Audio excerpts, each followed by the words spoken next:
Skriešana ir laba tieviešanas metode? Skriešana ir viena no švakākajām tieviešanas metodēm. Jo.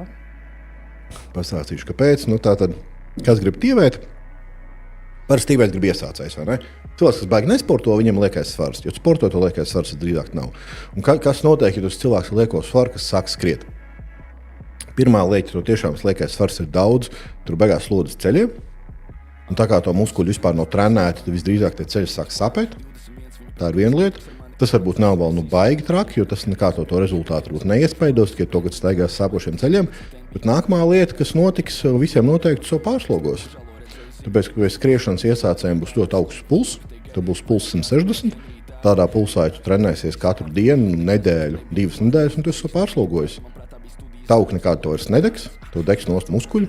Tad būs milzīga apetīte, sāks rīt, un svars, kas tev kritīs, vai nu vispār nekritīs, vai vienkārši dedzinās nos muskuļus.